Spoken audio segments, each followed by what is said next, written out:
si Emmanuel Macron, là, vous proposez de revenir... Il n'y a pas de danger, non, ce serait le dernier président que je choisirais pour être ministre. Non, je pense qu'il y a deux phrases d'Emmanuel Macron qui, moi, m'ont mis la puce à l'oreille et qui auraient dû alerter tous les Français.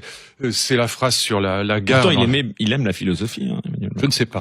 En tout cas, il y a la phrase sur les gens qui ne sont rien et ceux qui sont quelque chose. J'ai trouvé ça mais insupportable, mais au-delà de ce que je peux dire.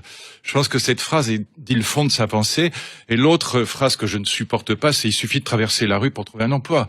Voilà, ce sont deux phrases qui me rendent. Alors je me fais engueuler par des amis de droite qui ont rejoint Macron. Enfin, ils s'appellent constructifs. Moi, j'appelle ça va à la soupe. Mais voilà, ça m'exaspère parce que je trouve que, indépendamment de toutes les conneries que je vous ai indiquées tout à l'heure sur la taxe carbone, la limitation de vitesse, etc., ou la hausse de la CSG pour les retraités, parce que la hausse de la CSG pour les retraités, c'est vraiment une connerie, mais de chez connerie et connerie, parce que ils n'ont pas compris que dans la famille, les vieux, ce qu'ils aiment, c'est aider leurs petits-enfants.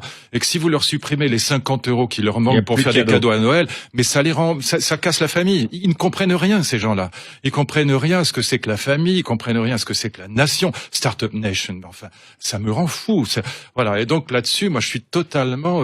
ils sont déconnectés, selon vous. Évidemment. Je suis républicain à la manière de Régis Debray, si je puis dire, donc gaulliste, mais évidemment libéral en politique. Voilà.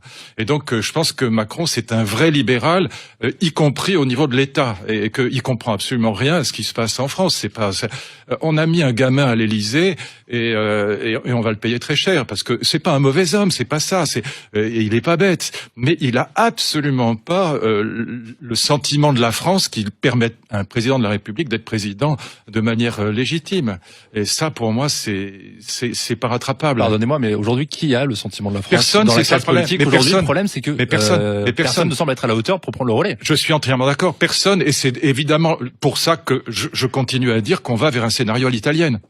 Et que si les partis de gouvernement ne sortent pas du bois, c'est Marine Le Pen qui raflera la mise, parce que je suis convaincu que dans une élection aujourd'hui entre Marine Le Pen et Emmanuel Macron, c'est Marine Le Pen qui l'emportera avec une grande partie des voix de la France insoumise.